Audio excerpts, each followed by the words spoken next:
I'm detecting ogre activity in Sector 8. What's going on? The voice of the laird boomed through the comms. Spotted a group nearby, sir. They look like residents trying to run away, but they're not responding to our hails. A voice responded professionally.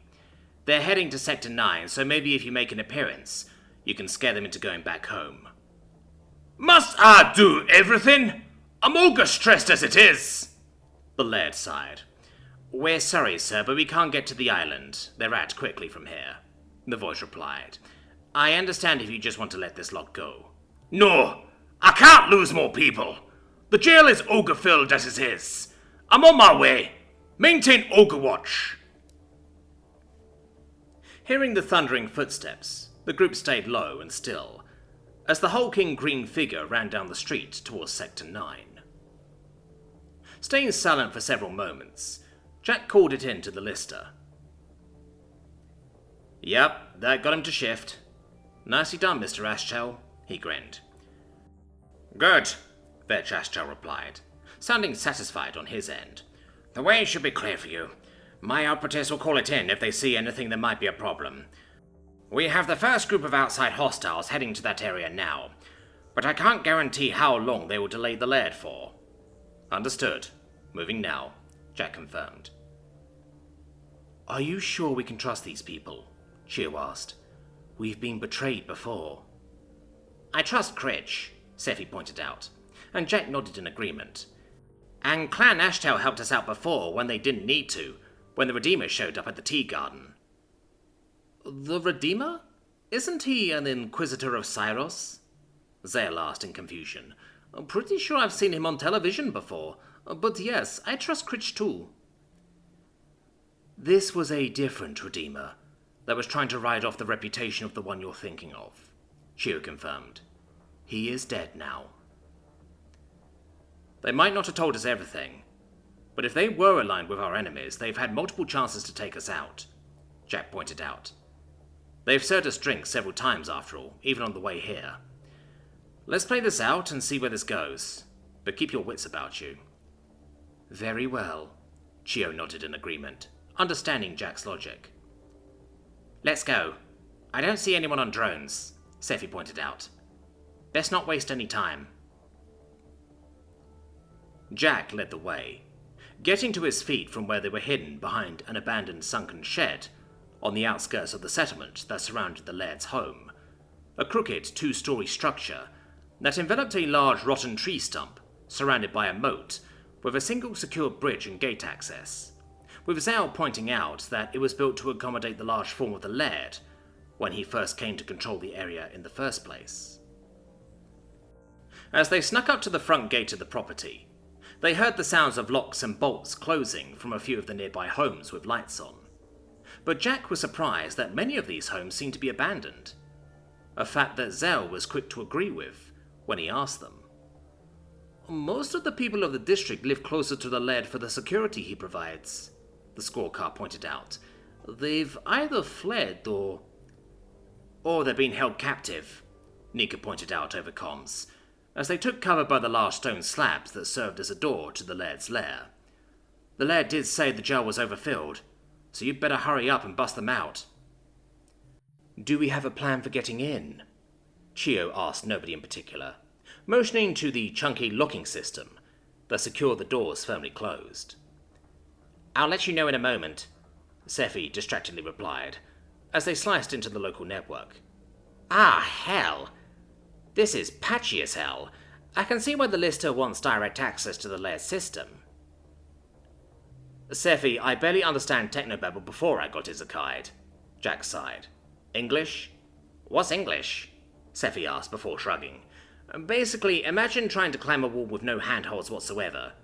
And that's what I'm faced with this closed network. There's no tech around that I can piggyback off to access. Still don't get it, Jack deadpanned. Scifi gave him an unamused look and rolled her eyes. Now you're just fucking with me. Basically, I just need to get closer, and I should be able to slice into his network.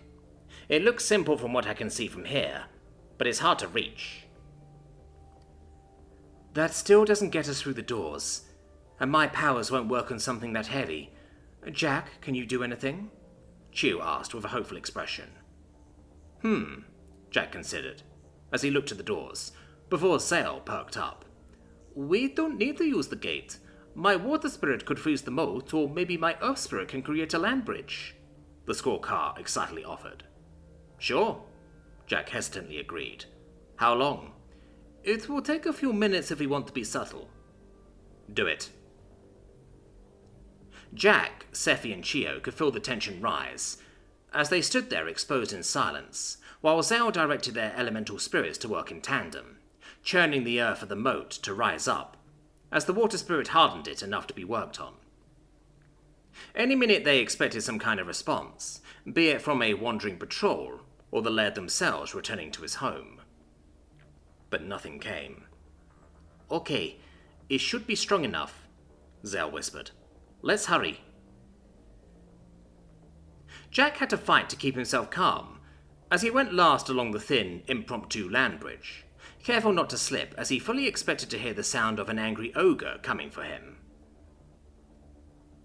All operatives, be advised that the bitter winds are heading towards Sector 8 now. They're not getting any resistance as planned until they're in a spot to trap the laird, Vet Shashtel called out. Several more groups are on the move and will likely encounter the patrol soon. What's the status on the system access, Miss Hawker? Still working on it. Crossing the moat now, Scifi replied. We'll let you know once I have it. The laird has a lot of mundane security we need to get past. Understood. We need that system under our control before the alarm gets raised. We don't want the laird or his militia knowing they're under attack just yet. Let the scum thin themselves down, and make sure they can't easily fall back. We'll get it done, Jack replied, trying to sound confident and cool under the pressure. I'm pretty sure the laird has laid mines in his garden, Zale whispered. My earth spirit has detected them in the ground, so please be careful. I should be able to disable them, but they might be linked to an alarm, Scifi warned. I will need to get closer to the house to make sure. Perhaps we can make it past without having to turn them off, Chiyo reasoned. Surely he wouldn't lay them on the main path to his home.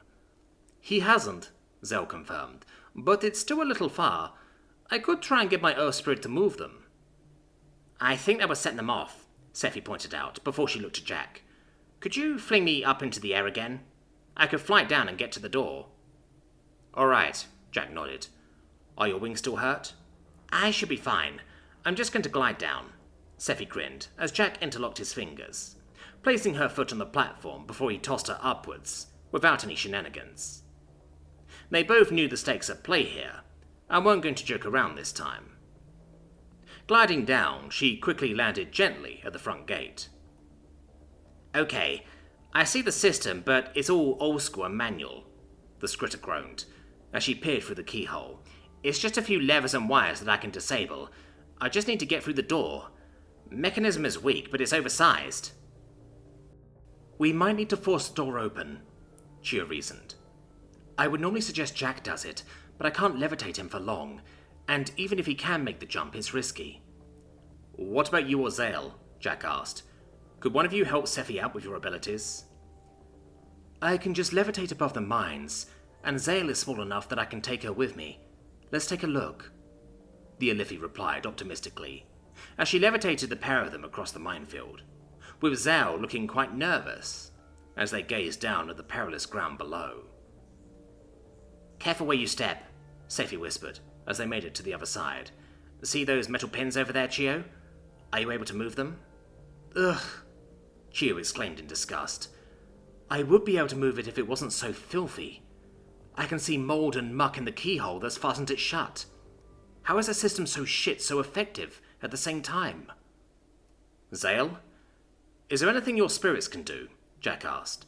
Wait, yes. Chiyo perked up, thinking of something. Zale, can you direct your water spirit to completely fill the keyhole and hinges with water? Keep it there, then freeze it? Sure, Zale confusedly replied. Why?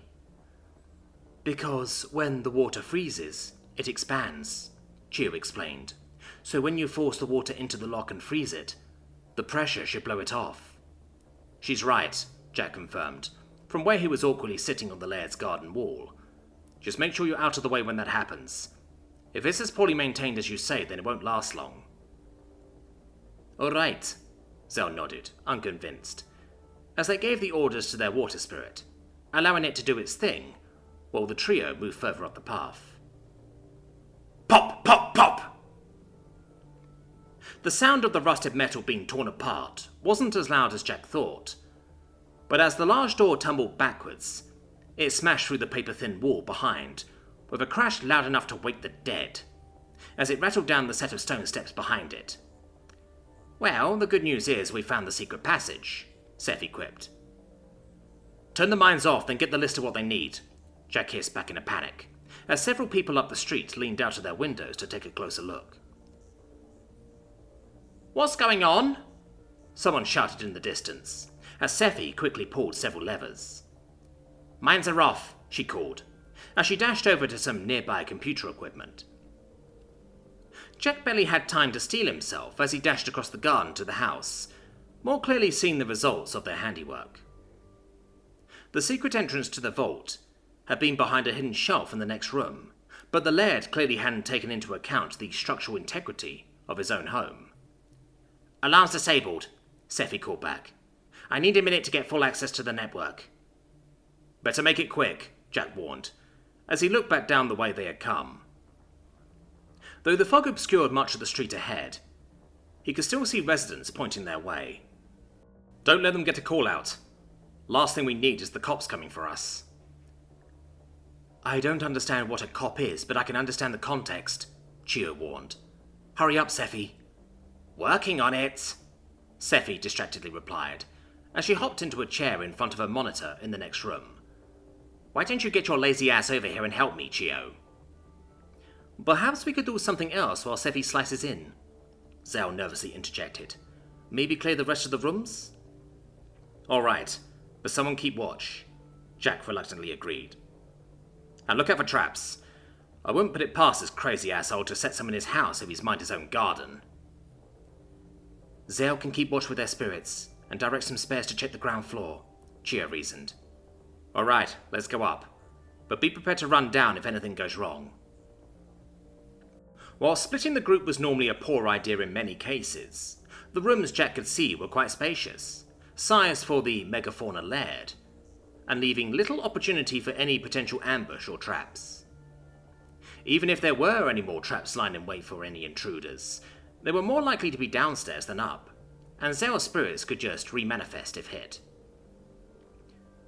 Well, this just looks unhinged, Chio pointed out, as Jack finally made it up the oversized steps, catching up to the levitating Ilithi, as she pointed out the scene around them.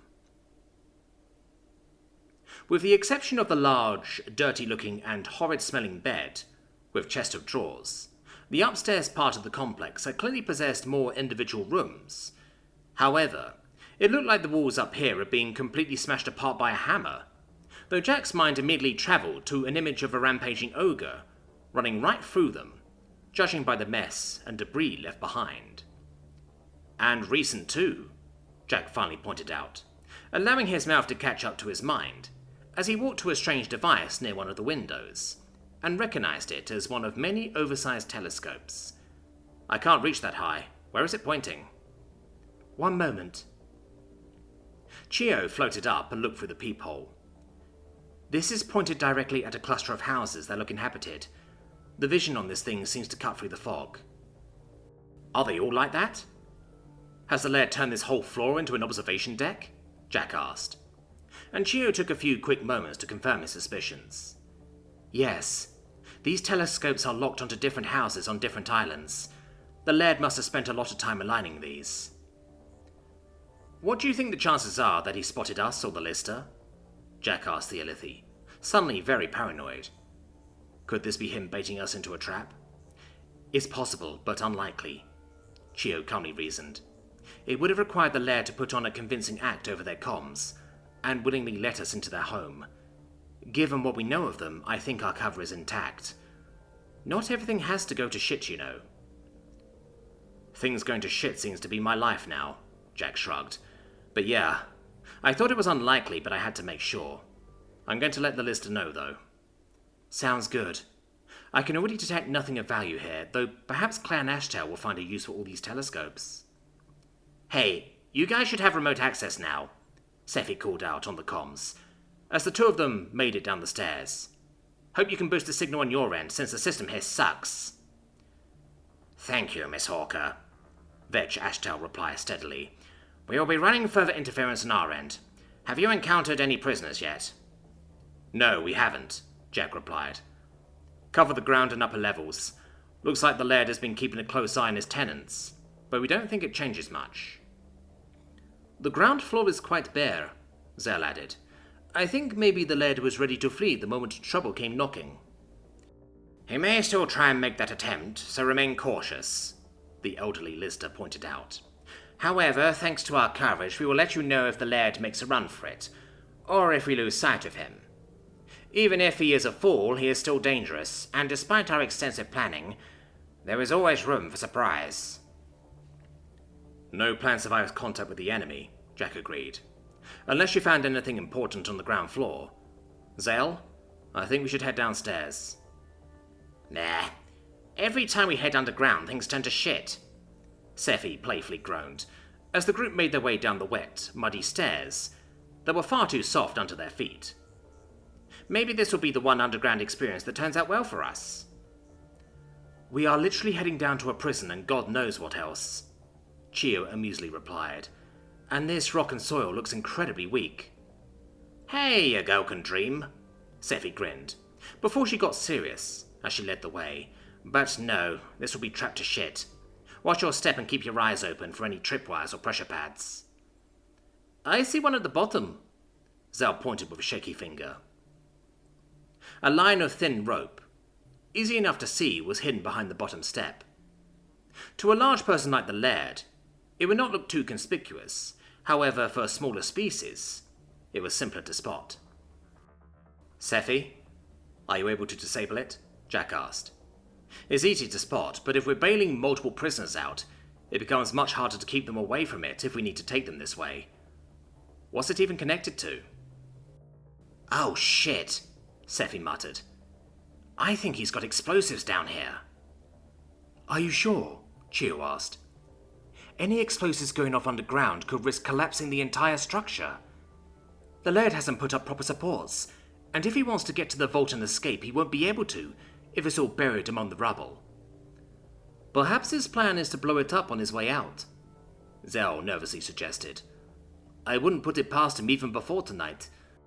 My greater Earth Spirit can secure the rock around us and let me know where the vulnerable parts are, but it won't be able to hold it all together if it collapses.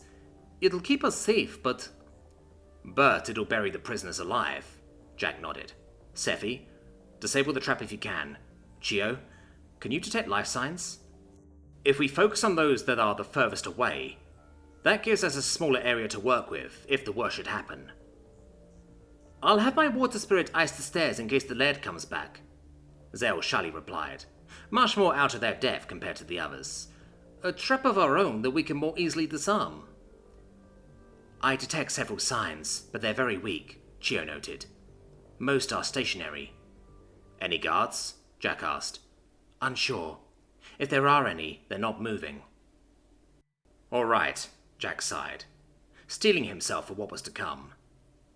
Let's free who we can and see what we're dealing with. 3 life signs ahead on the left, Chio pointed out, after about a minute of careful advancing down the single path. I think one of them is a child. Scifi, any traps? Not that I can see.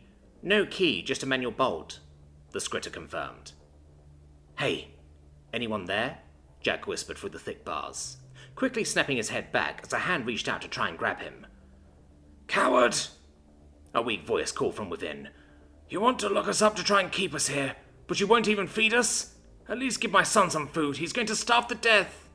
Hey, I'm not with the Laird, Jack called back. We're here to get you out, but it's dangerous. Mock me all you like. Your petty kingdom is crashing around you. Jack grunted with the exertion as he lifted up the heavy rusted bolt and undid the lock, tearing the door open and catching the frail man he had been trying to talk to. The reptilian man weighed almost nothing, with his entire skeletal structure clearly visible, along with an unnaturally swollen belly that heavily reminded Jack of Oxfam adverts that showed the effects of extreme malnutrition. Whoa! Jack reassured the man as he tried to get up and take a swing at him. Take it easy, mate. We're gonna get you out. Please. A woman faintly spoke up from within the cell. Please help my son. Here. Jack propped the man against the wall and hurriedly moved to the boy laying on his mother's lap, pulling out his canteen and gently allowing a slight trickle of liquid to enter the child's mouth, pulling away as they began to cough slightly. Nika had insisted on mixing up a homemade concoction of enhanced water for the group, based on a few articles she had read earlier during the day, that mainly consisted of adding various hints of fruit juices and natural additives to the water. And it was this that Jack gave to the weakened reptile family, making sure to hold enough back to help out any others in the same situation. Chio, Jack asked, I know lifting people isn't the easiest for you, but I can lift them, but not for very long. They may be light as a feather, but several at once will strain me. Then we'll need to secure them somewhere, Jack acknowledged. What about the vault? Scifi asked, as the others all turned to look at her. Hear me out. Zale, you said you know where it is, right? Directly underneath the center of the tree stump, they confirmed. My lesser earth spirit says it's in the center of these caverns as well. Well, vaults are normally secure, right? The scritter asked, and Jack realized what she was getting at. Store them in the vault until we're done. Then Zell's earth spirit makes a fresh tunnel, Jack nodded. Good idea, Scifi. Perhaps we should inform the Ash Towers that we have starving people down here? Chio politely reminded Jack, who nodded and called it in as they carefully made their way towards the vault, with Scifi methodically clearing any traps. I see, Vetch Ashchel replied calmly after a few moments. I'll notify the relief team to prepare some morning sun brew to sustain and energize them until we can help them recover. In the meantime, make sure you don't overfeed the prisoners, as that will cause them harm. Also, you should know that the fighting has started. We have successfully directed several of the militia patrols into the line of fire, but as of yet, the Laird does not fully comprehend how doomed he is, and hasn't left the front line. Keep us updated. Sure, Jack acknowledged, as Scifi waved them forward, as the tunnel opened up into a larger chamber, with several other paths branching out to where Chio confirmed there were other cells with occupants. But in the middle dominating the room, there was a hollowed-out section with metal parts heavily welded together in a mockery of a secure door. Thick and rusted iron bars that were fixed from the floor to the ceiling revealed several metal shelves within, moderately stacked with various crates and cases. Not bad, Scifi grinned. I always like an easy payday. Mr. Frost, this is Vetch Ashtel. My operatives have informed me that the Laird is heading your way, the lister informed him an hour later, as they began going through several of the vault crates, after they had all carefully rescued the prisoners, disarmed the traps, and stored everybody in the vault to keep them safe. Understood, Jack replied with a scowl. I'll deal with him.